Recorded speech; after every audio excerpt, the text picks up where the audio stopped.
Hello, beautiful community.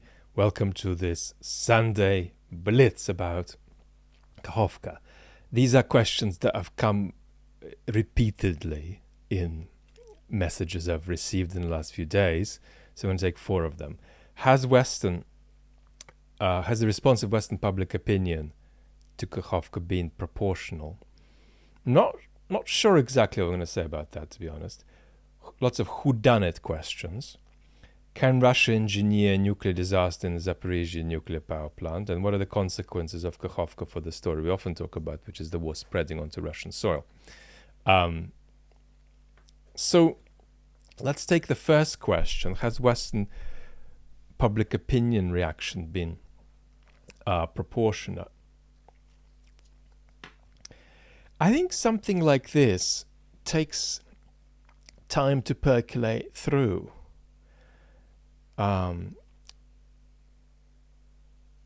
Even for Ukrainians for whom the shock of it is big now. But the disastrousness, that whole peacock's tail of disastrous consequences, will be wide and surprising and a process in time. And we're going to know the full extent of this in months and years to come. In terms of how it's perceived from outside, I think that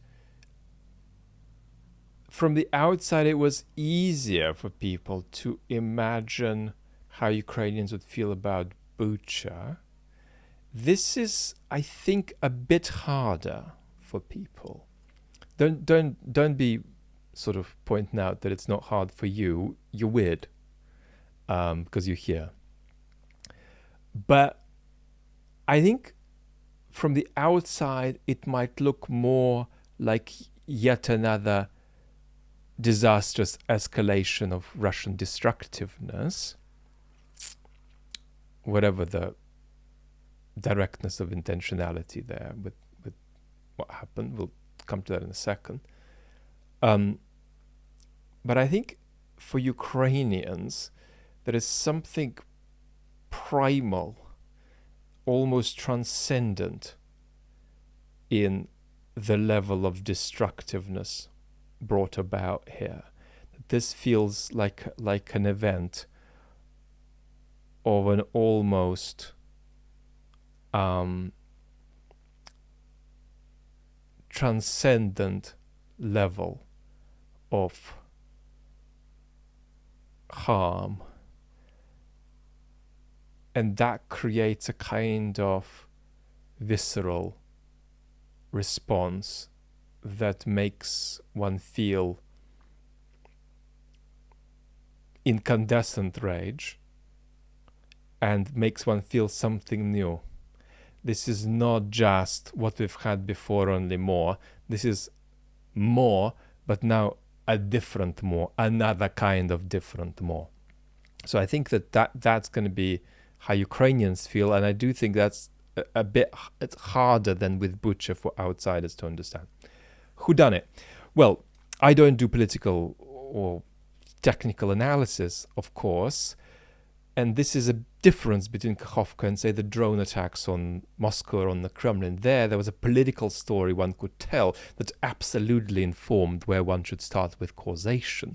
If one had political understanding of Russia, unless one was grifting, one would not start. One would not start with it being a false flag operation. That's a hypothesis that's sort of an expression of one's victimhood of the gamification of war.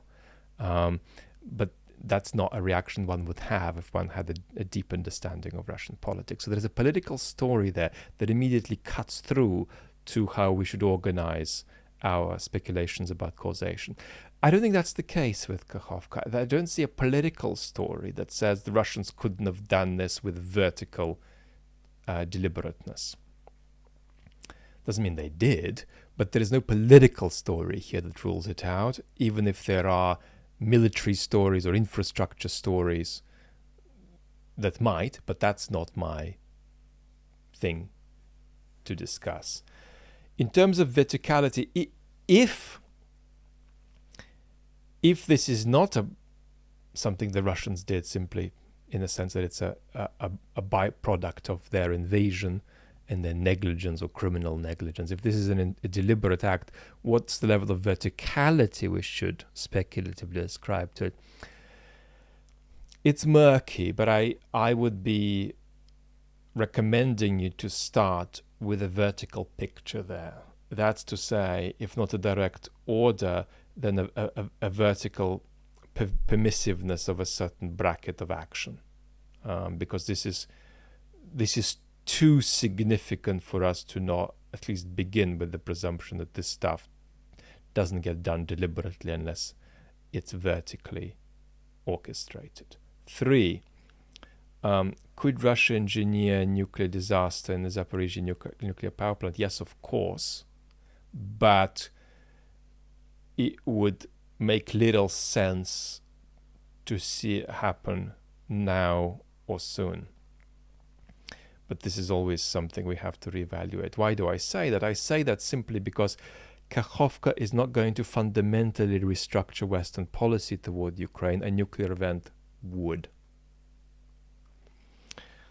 And Russians are not interested in a level of escalation now that qualitatively increases the internationalization or globalization of the war. They're just not interested in that.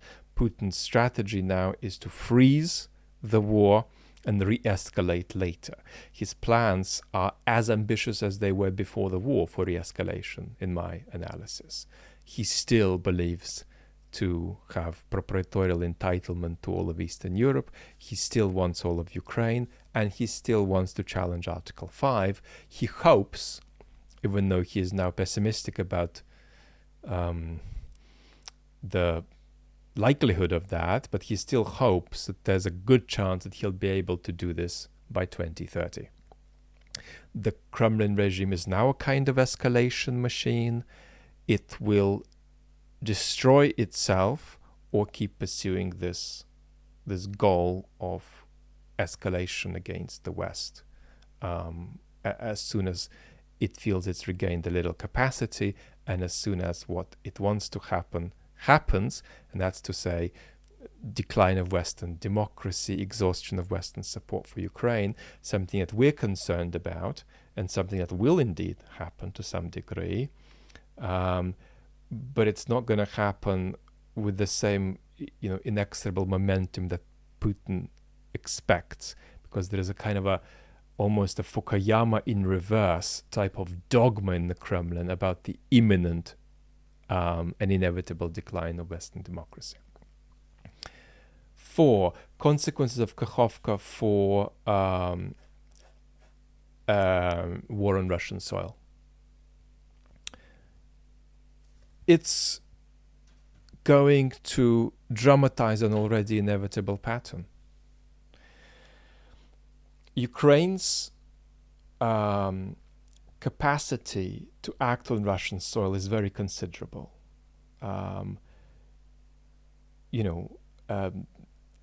There's visceral hatred for all things Russian that Ukrainians feel now, but the interpenetration between the two societies is huge, and Ukraine's capacity to organize all kinds of stuff on Russian soil and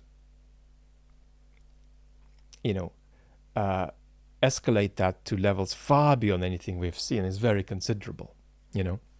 I am not, for example, a Russianist or an ethnographer or a journalist. I'm a political philosopher who's commentating on a part of the world. Big emphasis always to lessons about how this impacts us and what this means for life in Western democracies. So the emphasis is you in the end. It's not Russians or Ukrainians, and most of you are living in Europe or in North America or in Australia and New Zealand. But the point is, I lived in the Soviet Union only. Right? I didn't live in Russia. I visited extensively, pretty much up until the pandemic, but I didn't live there since the Soviet Union. But even I feel this interpenetration between these two societies. Following the Kakhovka flooding story, I was watching press conference the other day by the head of the Odessa District Military Administration. And this is a boy that I remember from my childhood. I stayed in his parents' house on a holiday in the 90s in Odessa. That's the level of interpenetration. It's high. It's much easier than you think for Ukraine to get people on Russian soil to do things for it. And there are dams in Russia too. There's a lot of civilian infrastructure. And if you think that it's inconceivable for Ukraine to cause a humanitarian disaster in Russia, think twice. There is a block on Ukraine wreaking havoc on Russian territory that comes from considerations of whether it's effective, right? And there is a block that comes from considerations of not losing Western support. That's a very big block. But my advice is, do not overly moralize what Ukraine fighting an existential war against a brutal invader that's backed its invasion by genocidal rhetoric, right? Ukraine is fighting an existential war, and it'll do all kinds of things that it feels advantaged on Russian soil, right? And so if you want to sort of stick with this heavily moralized story of proportionality, you're going to be disappointed by some of the stuff you see as the war spreads further and further on Russian soil. And I recommend you to see this much more in terms of necessity, inevitability, rather than is it just, is it fair, is it proportionate? So that's sort of my advice about overly ethicizing this escalation. Now, I don't think Kakhovka has done anything to change this pattern, but it might dramatize the pattern, and we're going to see more and more of it. There may be a connection here to the counteroffensive, and that's to say, the less successful the counteroffensive, the more escalation Ukraine will engage in on Russian soil. The more Ukraine will put into its basket of bringing the war home to Russians. And perhaps the more successful Ukraine is in its counteroffensive, the less it'll feel it needs to press this pattern home, but it'll press it much further than it's pressed it so far. And the stuff we've seen over Moscow skies recently, if this story is right about the war coming onto Russian soil, will look minor. Lots of love, and talk very soon.